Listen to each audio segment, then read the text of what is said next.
what's up? This is Munky from the band Korn, and I'm going to answer some questions from 97.1, the Eagle. So the first question is from Kimberly Wright.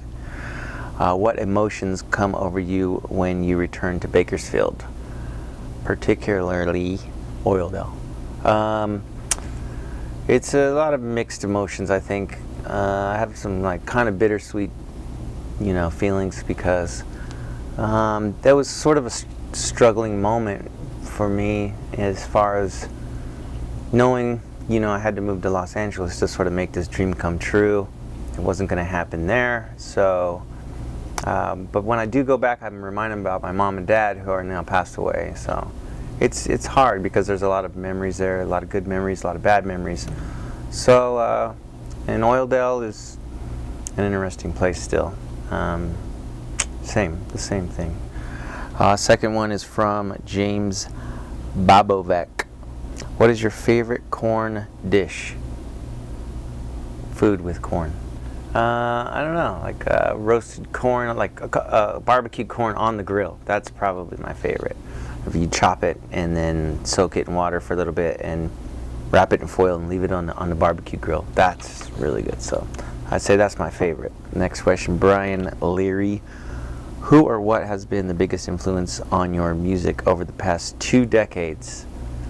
I think really, as cheesy as it sounds, I think each other. We've always influenced each other and pushed each other to sort of, like on the new record, Jonathan really challenged us creatively with the whole dubstep thing, and I think we're always looking to each other to, kind of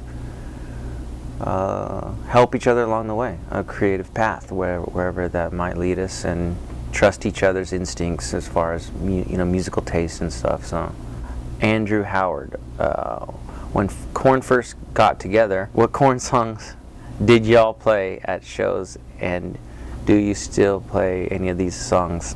We did a version of I don't know if anybody's going to know this, but there was a band called Crisscross, and then we used to do a cover of that in the early days. Crisscross will make you jump, jump, and Mac Daddy make you jump, jump. And they used to wear their clothes backwards, and we thought it was pretty cool. So, and then there was, I think there was a Dr. Dre thing we did, and then usually it was hip hop stuff, and that's all I can think of right now. Next one, Elaine Casal. If you weren't in a band, what do you think you would be doing as far as your career goes? Career? I wouldn't have a career. I would have a job maybe, but I'd probably be working in a studio or something, like working, kind of doing engineer stuff. I would have probably stayed in music for sure, but I don't know, probably some engineer out of some studio, or or in a sane asylum, one of those two. When on tour, is the exact same set list used for every show? That's a good question.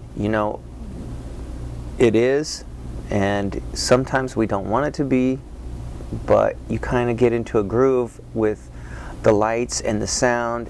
It's like gears of a watch or something. Everything starts to work really well, and you don't want to change it once it's all dialed in, because once things start to kind of get into the groove, you don't want to mess with it, and it starts to feel good. So we usually stick with that same set list for each tour.